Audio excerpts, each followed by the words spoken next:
स्वतंत्र दिवस की शुभकामनाओं के साथ आज की कथा का हम श्री गणेश करें। सबसे पहले प्रणव स्वरूप ओम का जाप करें। दोनों नेत्र बंद करें और दोनों नेत्र बंद करके अपने भीतरी आत्मा से उस परमात्मा का हम साक्षात करें।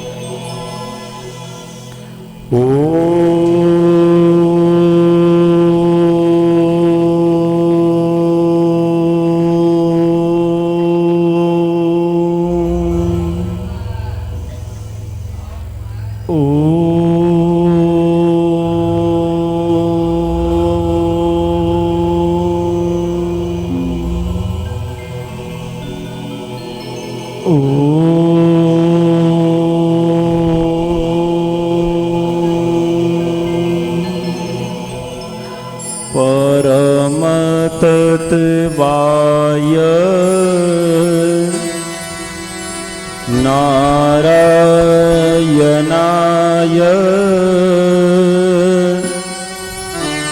गुरुभ्यो नमः। ओम ह्रीं मम प्राणदेह रों प्रतिरों चैतन्य जाग्रे ह्रीं ओम नमः। ध्यानं मूलं गुरुमूर्ति पूजा मूलं गुरुपदम् मंत्रमूलं गुरुर्वाक्यम् मोक्षमूलं गुरुकृपा। वासुदेवसूतं देवं कंसचाणूरमर्दनम् देवकी परमानंदम कृष्णं वंदे जगद्गुरु। कृष्णं वंदे जगद्गुरु। श्री कृष्णं वंदे जगद्गुरु। श्रीमन्महागणाधिपते नमः। लक्ष्मी नारायणाभ्यो नमः। वाणीरण्यगर्भाभ्यो नमः। सचिपुरंदराभ्यो नमः। इष्टदेवताभ्यो नमः। ग्रामदेवताभ्यो नमः। स्थानदेवताभ्यो नमः। सर्वभ्यो देवभ्यो नमः। सर्वभ्यो ब्राह्मणोभ्यो नमः। सिद्धबुद्धिसहिताय श्रीमन्महागणाधिपतये नमः। बोली भागवत भगवान की जय।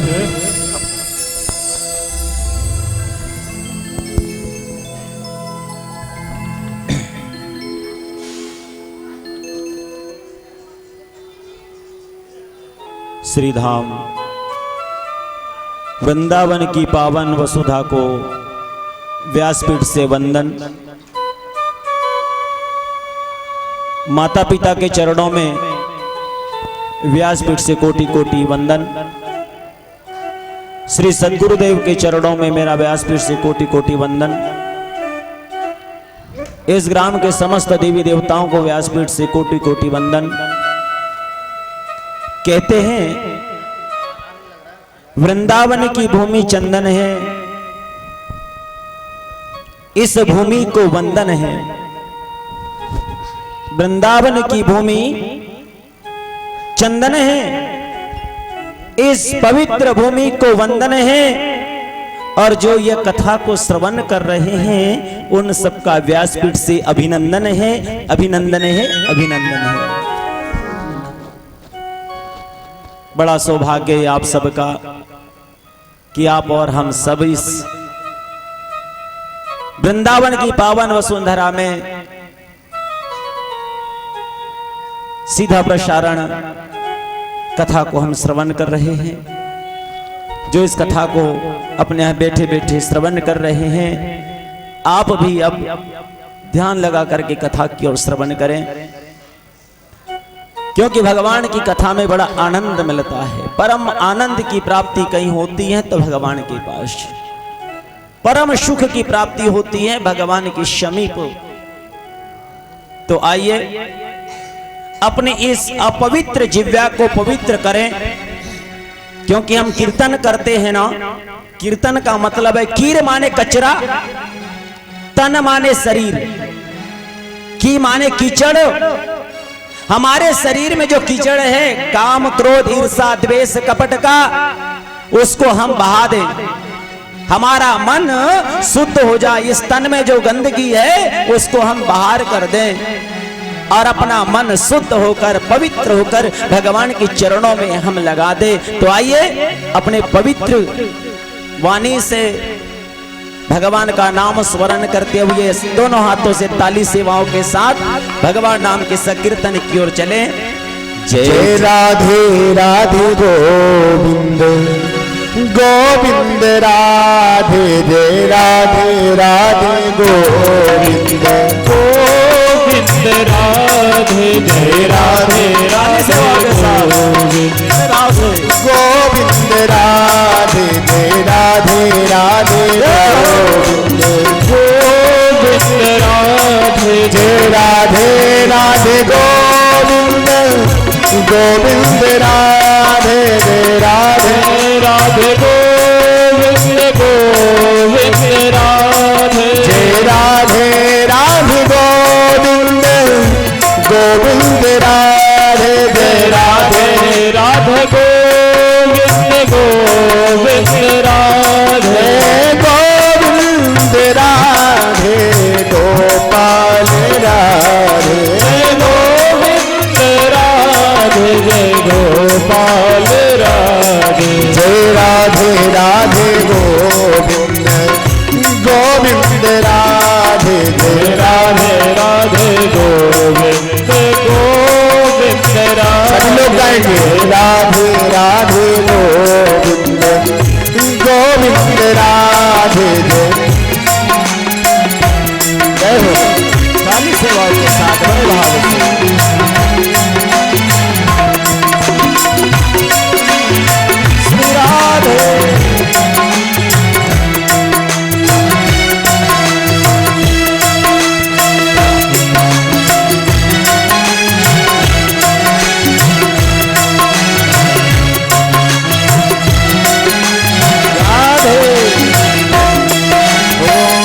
गोविंद राधे गोपाल राधे, गोविंद राधे गोपाल राधे, गोविंद राधे गोपाल राधे, गोविंद राधे गोपाल राधे, गोविंद राधे गोपाल राधे, गोविंद राधे गोपाल राधे, जय राधे राधे गोविंद गोविंद राधे, जय राधे राधे गोविंद गोविंद राधे, जय राधे राधे गोविंद गोविंद राधे, जय राधे राधे गोविंद गोविंद राधे, गोविंद राधे गोपाल राधे, गोविंद राधे गोपाल राधे, गोविंद राधे गोपाल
बरसाने वाली की जय। थोड़ा जय तो बोलो मैया। जय बोलने से हमारी वाणी शुद्ध होवे। हम ये लहसुन प्याज अदरक खाते ना, मिर्ची खाते हैं ना, खा खा के भगवान का नाम नहीं आता। तो भगवान की नाम लेने से हमारी वाणी पवित्र होती है, और जिस वाणी से हम भगवान का नाम स्मरण करते हैं उन तक आवाज हमारी पहुंच जाती है। बोले वृंदावन बिहारी लाल की जय हो। श्रीमद् भागवत कथा में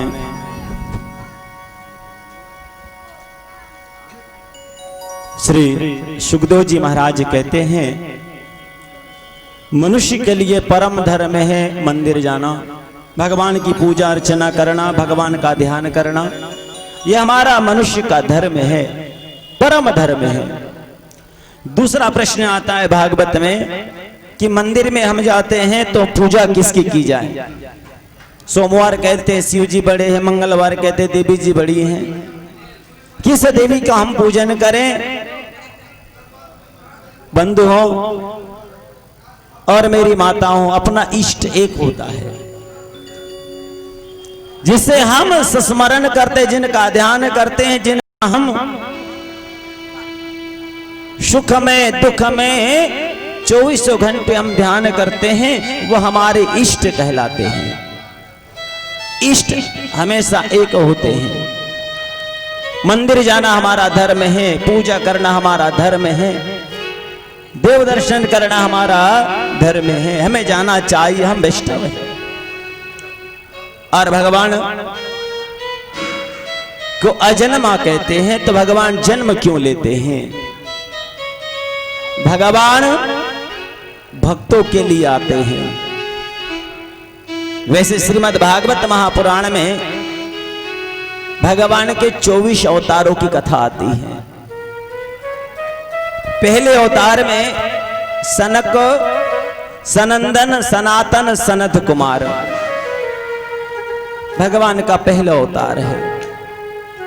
दूसरा अवतार हुआ महाराज भगवान का 12 अवतार।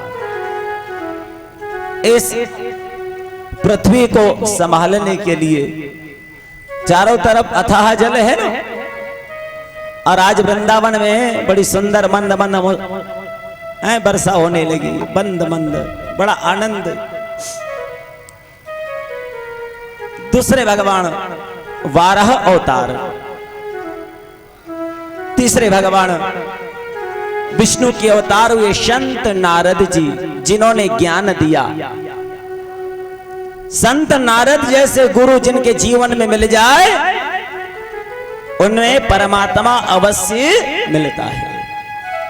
आप लोगों के भी जीवन में ऐसे कुछ ना कुछ पुण्य उदय हुए तो श्रीधाम वृंदावन में सप्ताह 7 दिन कथा सुनने का सौभाग्य प्राप्त हुआ है। कुछ लोग तो सोचते हैं कि गुरुदेव बस 1 घंटा समय मिल जाए तो बहुत है। कुछ लोग कहते हैं 1 क्षण समय मिल जाए तो बहुत है। लोग तरसते हैं। हमें तो सप्ताह भर का समय मिला है, और ये कृपा हुई संतों के सानिध्य में रहकर, ये हुई गुरुदेव की कृपा में रहकर। तो नारद जैसे संत जिन्हें मिल जाए तो भगवान को अवश्य मिला देते हैं। चौथे अवतार है नर नारायण के। 5वां अवतार भगवान का कपिल देव जी का। 6वां अवतार प्रभु मेरे स्वामी दत्तात्रेय जी। 7वें अवतार यज्ञ भगवान का। यज्ञ रूप प्रभु हमारे भाव उज्ज्वल कीजिए, छोड़ देवे छल कपट को मानसिक बल दीजिए। आत्मबल सबसे बड़ा बल होता है। धैर्य जो रखता है वो सबसे बड़ा वीर कहलाता है। कहते हैं मन के हारे हार है और मन के जीते जीते। मन का ये काम हो सकता है, बिल्कुल होगा। और आपने कहा कि ये काम नहीं हो सकता, छोटा सा भी काम हो मेरी मैया, वो छोटा सा भी काम हमसे नहीं हो सकता है। 8वें अवतार श्री ऋषभ देव जी महाराज। जो जैन धर्म है ना, ये जैन धर्म कोई अलग सा धर्म नहीं है, हम सब सनातनी हैं। हमारा धर्म सनातन है, हम सब सनातनी हैं। अब उनकी शाखाएं बढ़ती गई। जैन धर्म भी ये अपना ही सनातन धर्म का एक अंग है, जिसकी एक विशेष बातें हैं, अहिंसा परमो धर्म हो, किसी भी जीव की हत्या न करे। और जैन धर्म में दो पद है, एक श्वेतांबर और दूसरे हैं दिगंबर।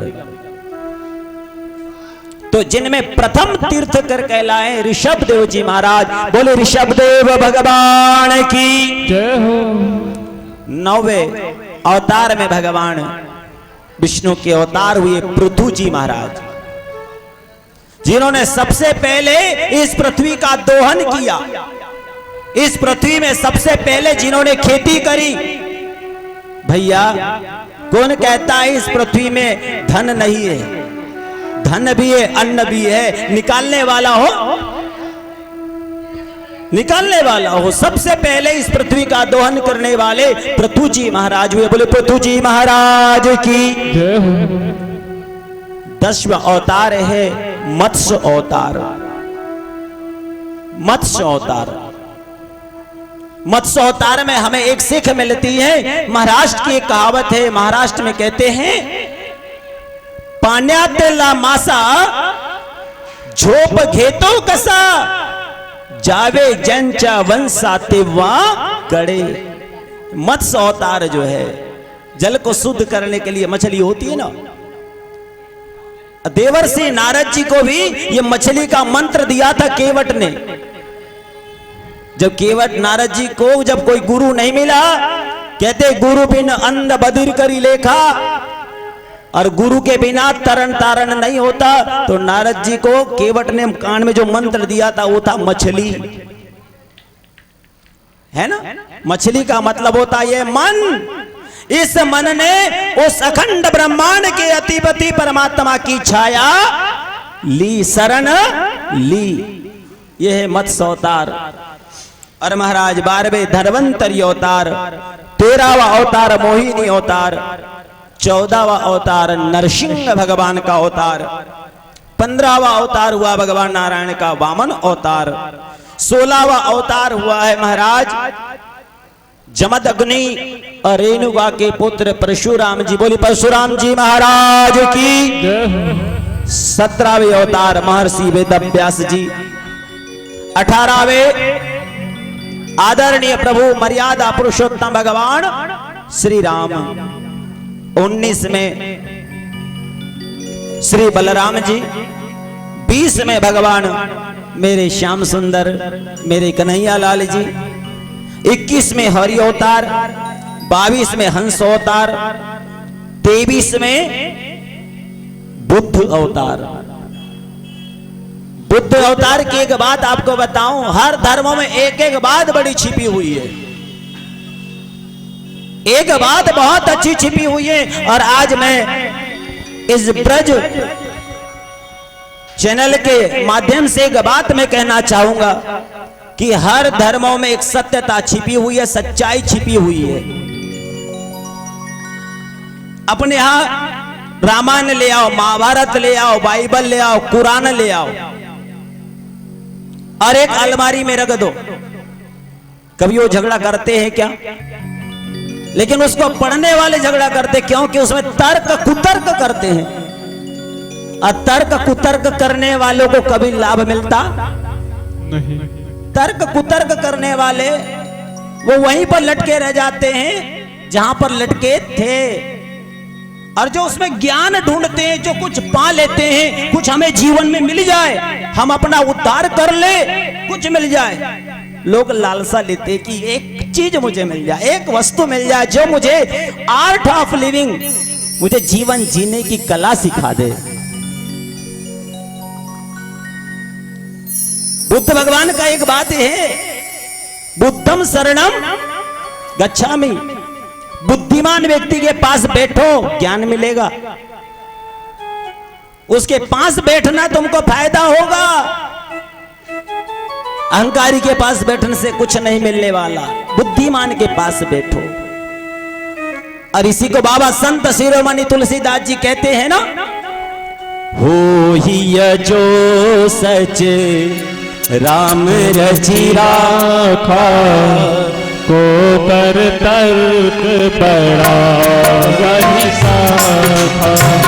हो यही जो सच राम रचि राखा, हो यही जो सच राम रचि राखा, को कर तर्क बड़ा वही साखा, को कर तर्क बड़ा वही साखा, को कर तर्क बड़ा वही साखा।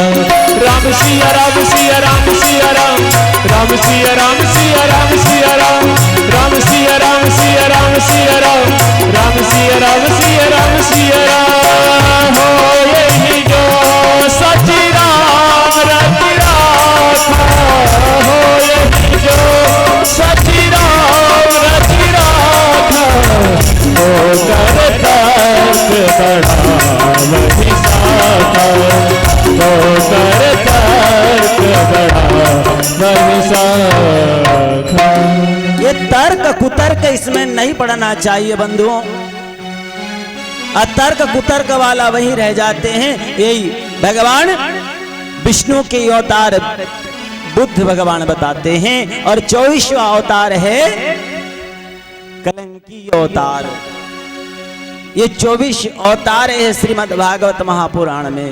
लेकिन माताओं, ये 24 अवतार कथा में है श्रीमद् भागवत महापुराण में। लेकिन एक बात मैं आपको बताऊं कि जब जब भक्तों पर आपत आती है, जब जब भक्त संकट में होते हैं, जब जब आपदाएं भक्तों पर आती हैं, तो भगवान फिर किसी की रास्ता नहीं देखते। भगवान का एक ही काम है, अपने भक्तों की डूबती हुई नैया को पार लगाना। हर जब जब हो धर्म की हानि, जब जब हो धर्म की हानि, जब जब हो धर्म की हानि, जब जब हो धर्म की हानि, बाढ़े असुर अगम अभिमानी, बाढ़े असुर अगम अभिमानी। सब सब प्रभु धरि विविध शरीरा। भगवान भक्तों की नैया को पार लगाने का कार्य करते हैं। और भागवत का मतलब है जो भगवान का। एक समय वेद व्यास जी, एक वेद के जिन्होंने 4 भाग कर दिए, वेद, सामवेद, ऋग्वेद, अथर्ववेद, ऐसे वेद व्यास जी जिन्होंने आज तक 17 पुराणों की रचना करी, आज बड़े चिंतित है, दुखियारी मन से बैठे हुए हैं। और महाराज अचानक देवर्षि नारद जी महाराज का आगमन हो गया है। बोली नारद जी महाराज की। यदि आप कभी चिंतित हो और कोई अपना यदि अपने को मिल जाए तो हमारी चिंता दूर हो जाती है। देवर्षि नारद जी ने वेद व्यास जी को प्रणाम किया। गुरुदेव प्रणाम। नारायण नारायण। नारद जी ने कहा गुरुदेव आप चिंतित हैं, आपके चिंता का कारण क्या? वेद व्यास जिसने वेदों का विस्तार किया हो ऐसे व्यास जी चिंतित है, क्या कारण है? तो महाराज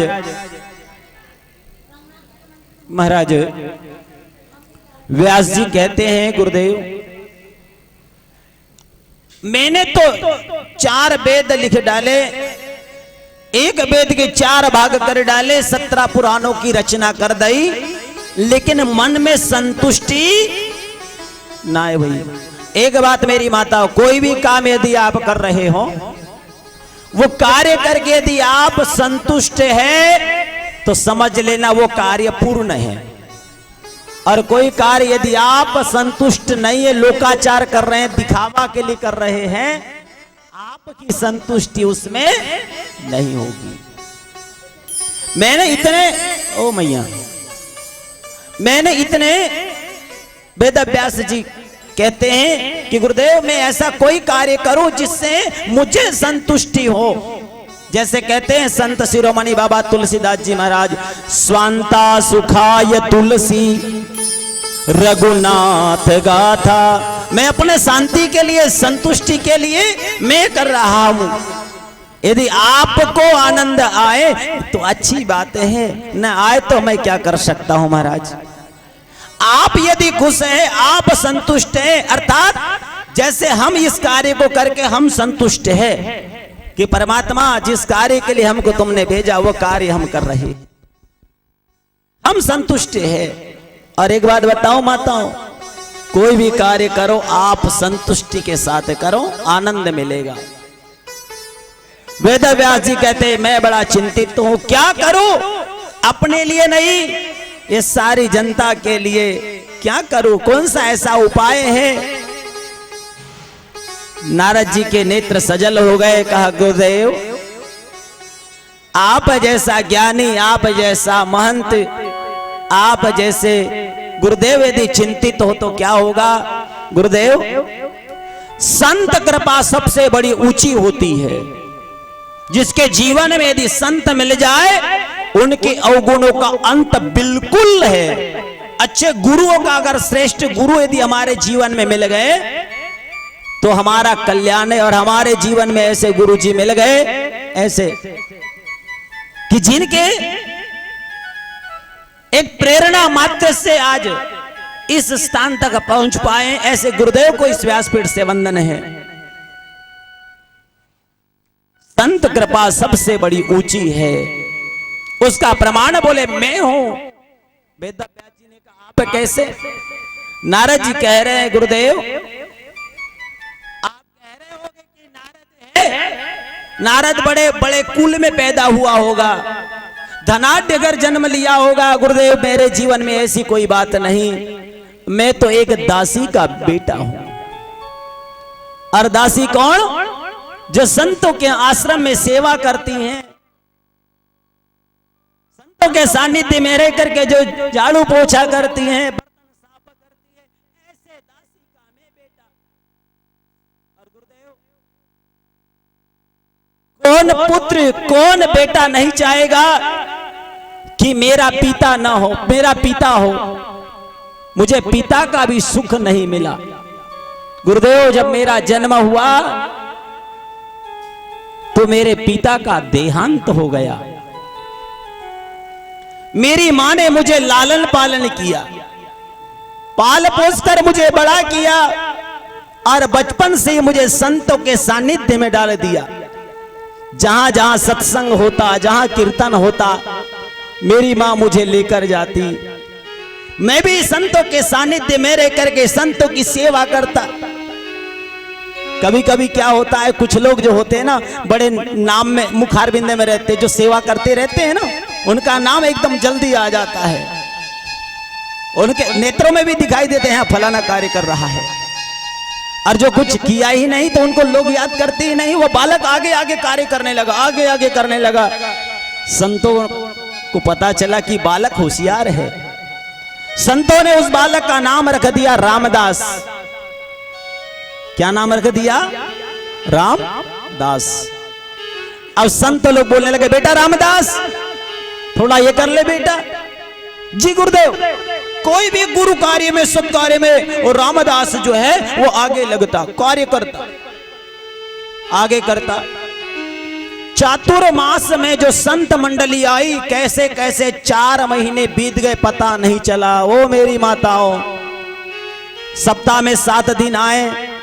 ज्या दिना से हम पैदा हुए, कितने सप्ताह के दिन चले गए, बुधवार कितने चले गए, लेकिन ये 7 दिन हमारे जीवन में मिले हैं। बड़भागी है हम जो भगवान के समीप बैठ करके भगवान की कथा श्रवण कर रहे हैं। जब चातुर्मास पूर्ण हुआ, संत मंडली जाने लगी, रामदास ने विचार किया कि जितना सुख राम नाम में है वह सुख कहीं और नहीं। इसलिए अब मुझे यहां नहीं रहना, मुझे अब संतों के सानिध्य में जाना। अरे नारद जी, वो रामदास आए और रामदास ने अपना एक झोला लिया, उसमें 2-4 कपड़े डाल लिए। माँ ने पूछा, बेटा कहां? बोले माँ, यहां कोई किसी का नहीं है, सब स्वार्थ के लिए है। मैं तो अब संतों के सानिध्य में रहूंगा, संतों के सानिध्य में भगवान का भजन करूंगा। मां ने विचार किया कि मेरे जीने का सहारा तो मेरा एक ही लाल है, यदि वो चला गया तो मैं क्या करूंगी। रोती बिलखती वह मां महंत जी के पास से गई। आधी रात को सबका भोजन हो गया, तब वो मैया महंत जी के पास गई और दोनों आंखों से गंगा और यमुना बह रही है। अरे माई, काहे रो रही है? ओ मैया, क्यों रो रही हो? क्या बात है? तेरे दुख का कारण तो बता। बोले गुरुदेव, मेरे पुत्र को मत ले जाना, मेरे पुत्र को मत ले जाना, मेरे पुत्र को मत ले जाना, क्योंकि मेरे जीने का सहारा मेरा एक बेटा ही तो है। गुरुदेव, जब इस बालक का जन्म हुआ, कुछ दिन बाद ही इसके पिता का देहांत हो गया। जैसे इसके पिता का देहांत हो गया, मैं एक पल भी जीना नहीं चाहती थी, एक पल भी जीना नहीं चाहती थी। सोचा कि अब ये चले गए तो मैं भी रह के क्या करूं, मैं भी अपने शरीर को तज दूं, त्याग दूं। लेकिन जीने के लिए इस बालक ने मुझे मजबूर किया। मैं चाहती तो दूसरा घर भी बसा लेती, लेकिन मैंने विचार किया कि इस बालक को जो सुख मिलेगा या नहीं, इसके लिए मैंने दूसरा विवाह भी नहीं किया। और मेरा जो कुछ था यह बालक है, मेरे जीने का सहारा यह बालक है।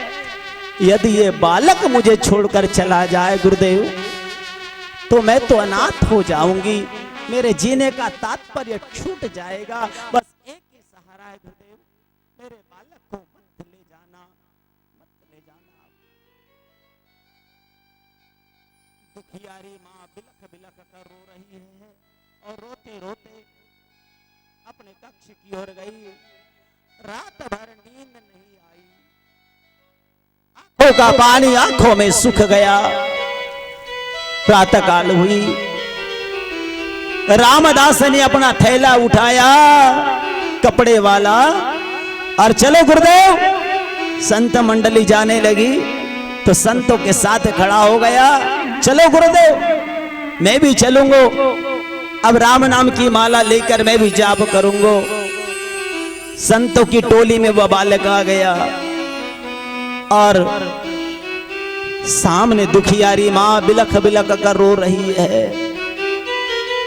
महंत जी ने देखा कि एक तरफ मां है और एक तरफ ये भक्त है।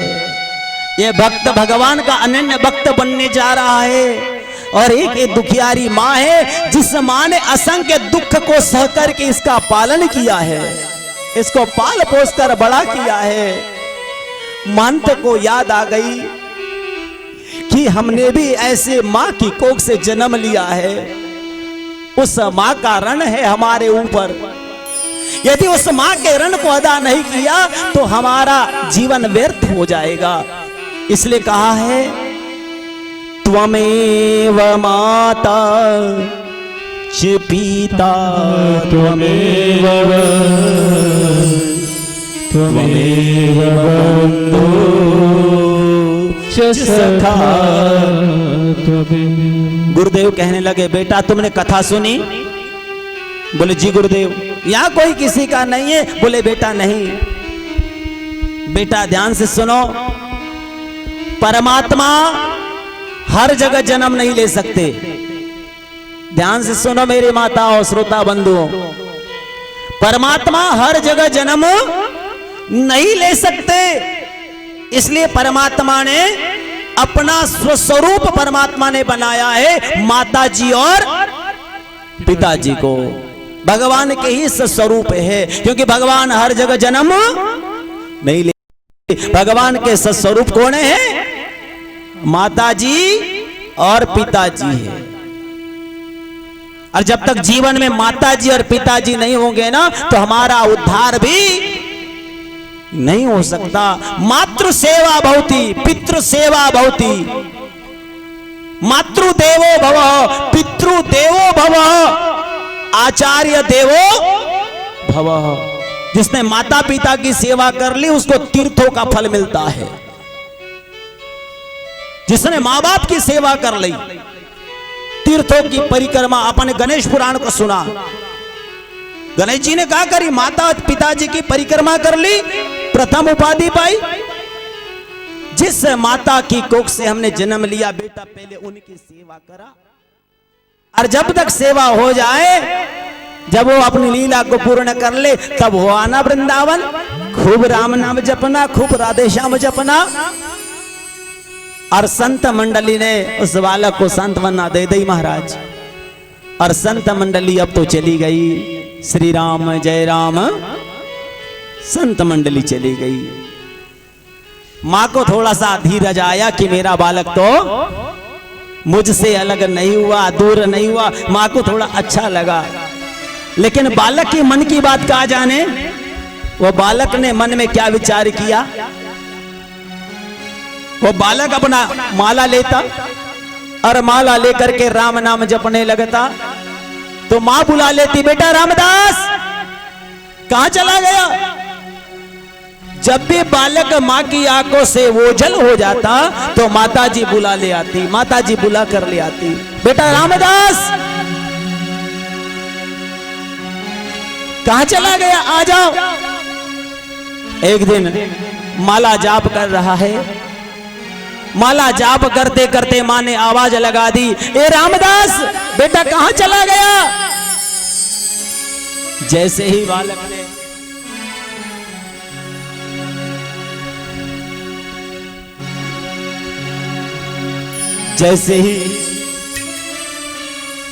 बालक ने विचार किया कि ये मां है, मुझे भजन भी करने नहीं देती, ये बार बार बुला लेती है, क्यों नहीं है मां मर क्यों नहीं जाती। ऐसा विचार आ गया। बंधुओं, कभी भी ऐसा विचार मां के प्रति किसी पुत्र में नहीं आना चाहिए। कभी कभी होता है बालकों के विषय में, जब बच्चे पढ़ाई नहीं करते तब माता पिता डांटते रहते हैं, बोले बेटा पढ़ ले, बेटा होशियार होगा, हमारा नाम अच्छा होगा। क्यों बोलते, क्यों डांटते हैं। माताओं ध्यान से सुनो, माँ बाप अपने पुत्र को डांटते क्यों हैं। वो इसलिए डांटते कि बेटा जो हम नहीं कर सके, हमने सपना बहुत बड़ा देखा था, लेकिन परिस्थिति के अभाव में हम वो बन नहीं सके, वो तो नहीं कर सके, लेकिन तुम्हारे पीछे हमारा नाम जुड़ा हुआ है। तुम अच्छे बन जाओगे तो हम संसार में शान के साथ रह सकेंगे, समाज में हम अच्छे से जा सकेंगे, समाज में अच्छे से रह सकेंगे। हम जो नहीं कर सके वो तुम कर सकोगे। ये हर एक माँ और हर एक पिताजी अपने बच्चों में वो सपना देखता है। माँ की ममता माँ से मांगे, मुझे पुत्र मिले श्रवण की तरह।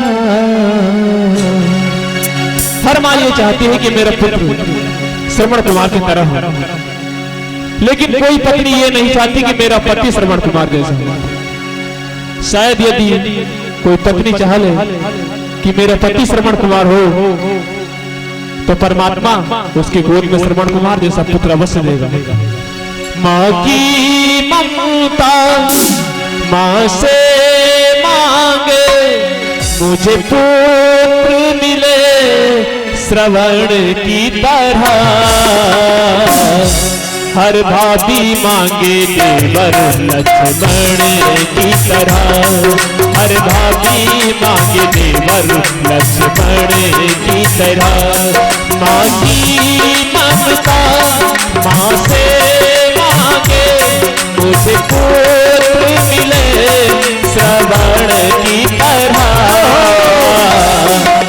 भाभी मांगे देवर लक्ष्मण की तरह, हर भाभी मांगे देवर लक्ष्मण की तरह।